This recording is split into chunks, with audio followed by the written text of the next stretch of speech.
जय हिंद, जय भारत, जय जम्मू कश्मीर। सबसे पहले तो मैं तमाम डेली वेजर्स जम्मू कश्मीर संघर्ष समिति के साथ जितने भी हमारे डिपार्टमेंट के लोग जुड़े हैं उनको मैं नमस्ते, आदाब, सलाम पेश करता हूं। और जो हमारे दुश्मन हैं, हमारे लोगों के, जो लोगों का ही काम नहीं होने देना चाहते, जो अपने ही जम्मू कश्मीर के अंदर हमारे वो लोग जो अपने लोगों की बात या अपने लोगों की जब आगे उनकी जैसे कि अपनी डिमांड को लेके पूरा करवाने में हम जब आगे कामयाब होने की बात करते हैं तो उन लोगों की वजह से हमारी डिमांड या हमारे लोग अपने आप को ही बेवकूफ समझ के साइड हो जाते हैं। और वो लोग, मैं वो चाहे यूनियन हो चाहे वो कोई भी हो, किसी को भी जो समझना वो समझे कि आप लोगों को क्यों इतनी तकलीफ हो रही है कि अगर कोई कुक या सीपीडब्ल्यू वर्कर्स या कोई और डेली वेजर्स अगर अपनी मांग को लेने के लिए काफी आगे बढ़ चुका है या उनकी आवाज उठ चुकी है, क्यों? और ये सबसे बड़े दुश्मन है जम्मू कश्मीर के अंदर ऐसे लोग जो ऐसी चीजों को कामयाब ना होने दे रहे हैं। अरे यार, मुझे बताइए, आप लोगों को क्या चाहिए? आप लोगों की नौकरियां परमानेंट हो गई, आप लोग पक्के मुलाजम हैं, चाहे वो टीचर फार्म के हैं, चाहे वो सीपीडब्ल्यू वर्कर्स हैं पुराने, चाहे कोई और हैं। इनको क्या प्रॉब्लम है, इनको क्या तकलीफ है कि अगर कोई पक्का हो जाए या उसका पैसा बढ़ जाए या वेजेस बढ़ जाए, इनको कौन सा जो है, इनको कीड़े जो है इनको काट रहे हैं? क्यों उनकी दुकानें जो है खुली हैं वो बंद करवाने की कोशिश अगर मैंने की है तो तकलीफ क्यों हो रही है? क्यों गरीब का आशियाना बनने से पहले ये लोग जो है ऐसी हरकत कर रहे हैं? मैं ये चीज बोलना चाहता हूं कि मुझे काफी कॉल्स आई, काफी चीजें आई, मुझे फोटोग्राफ्स आई कि यहां पे मैं जम्मू की बात नहीं करूंगा, जम्मू प्रोविंस के अंदर चाहे वो टीचर्स हो, जेडीओज हो, कोई भी हो, उन्होंने ऐसी हरकत नहीं की। लेकिन कश्मीर वैली के अंदर जो जेडीओज हैं वो अपनी पावर का मिस यूज करते हुए दिखाई दे रहे हैं कि अपनी पावर को यूज कर रहे हैं कि कुक को निकाल दो। अरे कुक ने कौन सा गुनाह और पाप किया आपके लिए, मुझे बताइए। आप लोगों की 2.5 लाख 1.5 लाख रुपए सैलरी है, आप वहां पे बैठ के भी उनका तमाशा देख रहे हो, उन गरीब के साथ आप भेदभाव कर रहे हो। और मुझे बोलो कि जब एक पीएम पोषण वो पे करता है या करेगा या उनका बढ़ाएगा तो आपको तकलीफ क्यों? जब आपके पास अथॉरिटी नहीं है उनका पैसा बढ़ाने की, सीईओ के पास नहीं है, डायरेक्टर के पास नहीं है, तो मुझे बताइए आप कौन होते हो उनको वहां पर रखने वाले या निकालने वाले? आप कैसे उनको धाड़े और धमकियां दे सकते हो कि हम इनको निकाल देंगे? यानी कि आप प्रधानमंत्री जी की स्कीम को चैलेंज कर रहे हैं, आप क्या उनकी स्कीमों को चैलेंज कर रहे हैं? और सबसे बड़ी बात कि जो पक्का मुलाजिम है, जब गवर्नमेंट का पक्का जो है एम्प्लॉय है, सबसे पहले तो मैं एलजी साहब को तक ये मैसेज पहुंचाऊंगा, उनके डिपार्टमेंट तक मैसेज पहुंचाने का प्रयास करेंगे कि जो इनके जो लोग जो ऐसे बीच में दफ्तरों में लगे हैं, सबसे पहले उनके ऊपर कार्रवाई होनी चाहिए। सबसे पहले उनकी नौकरियों के ऊपर गाज गिरनी चाहिए कि जो अपनी पक्कियां नौकरियां होते हुए भी, अपना परमानेंट एम्प्लॉय होते हुए भी किसी और की वेजेस की जब बात आती है तो वो टांग क्यों उड़ाते हैं? उनको अपनी नौकरियां करनी है या यहां पे आके उनको लोगों की दुश्मनियां निभानी है? अगर हम लोग तमाम लोगों की बात कर रहे हैं, अगर हमारा रवैया, हमारा मसला आगे बढ़ रहा है, हमारा काफिला आगे बढ़ रहा है, तो तकलीफ उनको क्यों हो रही है? हम लोग चाहते हैं कि जम्मू कश्मीर के हर एक उस गरीब की, हर एक मजलूम की जो है वहां पे बात सुनाई जाए। लेकिन आप देखिए इन टीचर फार्म वालों को या यूनियन को, जो भी है, जो भी बंदे हैं, उनका नाम भी हमें जरूर जो है मैं चीफ सेक्रेटरी साहब के पास भेजूंगा और लेके जाऊंगा खुद, और एलजी साहब के ऑफिस तक भी पहुंचाने का प्रयास मैं खुद करूंगा। ये आप घबराएं ना। और लेकिन जेडीओ, ये देखिए, जेडीओ हमारे, चाहे वो हिंदवारा का हो, चाहे वो बड़गाम खाक का हो, चाहे वो आपका बारामूला का हो, चाहे कुपवाड़ा का हो, ये एक पहला है। ये आप देख सकते हैं, इस जेडीओ ने जो है एक लेटर निकाला है कि टीचर्स को जो है, टीचर्स को, हेडमास्टर को, अब हेडमास्टर खुद कर रहे हैं, कौन कर रहा है इसका खुलासा जल्दी होगा, इसके ऊपर कार्रवाई भी हम करवाएंगे कि आप कुक को हरासमेंट क्यों कर रहे हैं? आपने कुक को हरासमेंट करने का प्रयास किया है, ये क्यों? अगर कुक जो है, ये देखिए ये भी एक ऑर्डर निकाला है, ये आप देख सकते हैं, इन्होंने स्कूल एजुकेशन वालों ने, ये मेरी स्क्रीन पे आप देख सकते हैं। और मुझे बताइए, अगर ये ऑर्डर निकाल रहे हैं, निकाल दो सबको, तो भाई साहब 30,000 की तादाद में कुक हैं, कितनों को निकालोगे?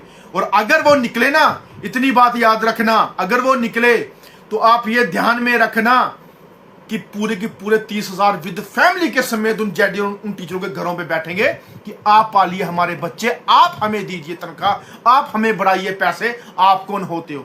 ये देखिए खाना, ये बनता है खाना, ये है खाना, ये पीएम पोषण का खाना बनता है। एक छोटा सा दाल का कटोरा और दूसरा चावल का, ये है पीएम का पैसा, ठीक है। और आगे से ये देखो स्टाइल इनका, ये स्टाइल देखो, ये स्टाइल देखो इनका, किस तरीके से धमकियां दाड़े मारते। ये 1-1 लाख रुपए तनख्वाह लेने वाले, ये 80-80 हजार रुपए तनख्वाह लेने वाले इन गरीबों को दबाने की बात करते हैं, इन गरीबों को दबोचने की बात करते हैं। ये देखिए इनकी वीडियो, इनका सब कुछ मैं बताऊंगा। ये देखिए स्टाइल इनके, स्टाइल देखिए। वो महिलाएं हमारी बेचारी जो इतना खाना बनाती है, 60-60 साल की, मुझे बताइए 60 साल की औरत क्या खाना बनाएगी? 100 बच्चों का खाना कैसे बना सकती है? ये देखो, ये एक और लेटर है, ये हमारा जेडीओ हिंदवारा है।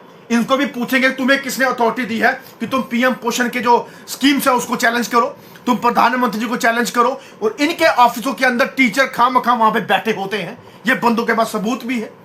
और रही बात सबसे बड़ी, एक और बोलना चाहता हूं, कल परसों जो महीना खत्म हुआ है, हमारी कुक्स जो है पूरा महीना स्ट्राइक पे बैठी हैं, वहां पे खाना नहीं बना तो इन्होंने बिल बना के, खाना का जो बिल है वो कैसे लेना है, ये कितने जो है गलत कर रहे हैं। इसके लिए प्रशासन कोई नहीं बात कर रहा। इसके लिए प्रशासन से हम बात करेंगे कि अगर 1 महीने से कुक्स वहां खाना बनाने नहीं गई तो इन्होंने 1 महीने का बिल कैसे बना दिया कि हमने इस महीने इतना खाना जो है बनाया और इतने बच्चों को दिया, आप हमें पैसा दीजिए। वो पैसा किसके लिए, वो पैसा किसके पास?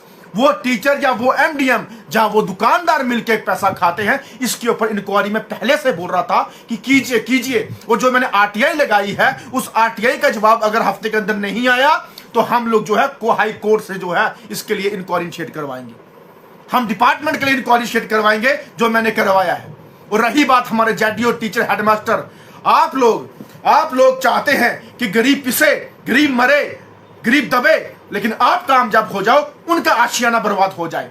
आपको सिर्फ खाना बच्चों को खिलाना है। जब आज पिछले 5 दिन से 6 दिन से स्कूल बंद है तो कौन से बच्चों को खाना खिला रहे हो घर जाके? आप कितने बच्चों को खाना दे रहे हो? और उसके बाद जब आप लोग कहते हैं कि जब स्कूल में 2 मिनट छुट्टियां होती हैं तब कौन सा खाना खिलाते हो बच्चों को? पढ़ाई आपसे होती नहीं ढंग से है, पढ़ाई बच्चों को करवा नहीं सकते। आपने उनका भविष्य का फ्यूचर बर्बाद करके रख दिया आप लोगों ने पढ़ाई के चक्कर में।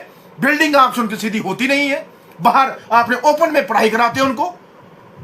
आपकी यूनिफॉर्म उनको बच्चों गरीबों को मुहैया ढंग से करवा नहीं पाते, किताबें ढंग से करवा नहीं पाते, लिबर्टी आपके पास नहीं है। और सिर्फ आप खाने के लिए अपना रोटियां, आपको पता है आपके पैसे आते हैं उसमें। ये मैं सरकार को बोलना चाहता हूं कि जल्द से जल्द इसके ऊपर एक्शन होना चाहिए। इनके पास कोई अथॉरिटी नहीं है कि अपना कुक्स को निकालें। 25-30 साल से वहां पे लगे हैं। अगर ये कार्रवाई करेंगे छोड़ेंगे हम भी नहीं। बस बारिश की वजह से हम रुके हैं, जो इस टाइम बारिश का कहर है। जिस दिन ये बारिश रुकी, अगर रोना पे आपके लिए हम लोग ने झंडे ना गाड़े तो हमारा नाम रखना, जितना हो सके रोक लेना। और हर एक बोलता है, हर एक, चाहे वो हाई लेवल के भी लोग होंगे, एलजी साहब तक भी होगा, सेंटर तक भी होगा, वो भी यही कहते हैं कि जेन्युइन मांग है इनकी, ये मांग इनकी पूरी होनी चाहिए। और ये जो चंद जो जेडीओस हैं या टीचर हेडमास्टर हैं, इनकी मैं जो इसमें नाम में आएगा, मैं प्रॉपर नाम इनकी रिप्रेजेंटेशन जो है मैं चीफ सेक्रेटरी साहब के पास या एलजी साहब के पास जरूर पहुंचाऊंगा। और कल कुछ हमारे लोग एलजी ऑफिस में एक अधिकारी से मिले हैं, जहां हायर अथॉरिटी से मिले हैं, उन्होंने साफ साफ कहा कि इनके पैसे कम हैं, इनको हक मिलना चाहिए। जब वो कह सकते हैं तो आप लोग कौन है, जेडीओस या हेडमास्टर टीचर्स? इनके चिट्ठे सारे मेरे पास आए हैं, ये सारे कलेक्ट करके उनके टेबल पे रखूंगा, ये बात याद रखना। और जितना वीडियो हो सके उसको शेयर करना, क्योंकि अब हम इनको नहीं बख्शेंगे। क्योंकि अब लोग बारिश खत्म होते ही, मौसम साफ होते ही, कोई डिस्ट्रिक्ट नहीं बचेगी, यहां पे पूरी फैमिली के साथ लोग बाहर नहीं आएंगे इनकी वजह से और इन यूनियन वालों की वजह से, जिन्होंने बेड़ा गर्क कर दिया जम्मू कश्मीर का। और आज तक 30 साल से इनको हक तक नहीं मिला। अगर इतनी तकलीफ थी तो पहले कहां सोए थे आप? पहले क्यों नहीं दिला पाए? लेकिन अब हम आप लोगों की दुकानें, आप लोगों के धंधे नहीं चलने देंगे, ये बात याद रखना। और हो सके, जितना हो सके वीडियो उन तक भी पहुंचाना। मैं सन्नी कांची खुद उनको यहां से चैलेंज करता हूं कि जो गरीबों के साथ गलत करेगा, मैं उसके खिलाफ कार्रवाई भी करवाऊंगा। और जो लेबर के साथ गलत करेगा या लेबर तबका है, क्या जो लेबर है, मैं लेबर एक्ट के तहत उनको कोर्ट में घसीट लूंगा।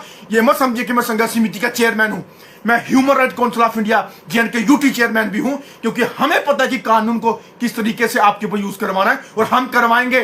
किस तरीके से धाराएं हैं, कैसा एक्ट है, वो हम आप लोगों को बताएंगे कि आप किसी गरीब के साथ, आप किसी लोगों के साथ, आप किसी कैजुअल लेबर के साथ हरासमेंट करके उसको दबा दबोच के डरा धमको के उसको आप बर्बाद करना चाहते हो, उनकी आवाज को दबाना चाहते हो, जो फंडामेंटल राइट्स है उससे आप उसको हटा रहे हो और आप अपनी मनमर्जी कर रहे हो। लेकिन ये कश्मीर वैली के अंदर जो है कुछ डिस्ट्रिक्ट्स में हो रहा है, बाकी नहीं। क्या आपको मंत्री ने बोला, क्या आपको NC सरकार ने बोला ऐसे करो?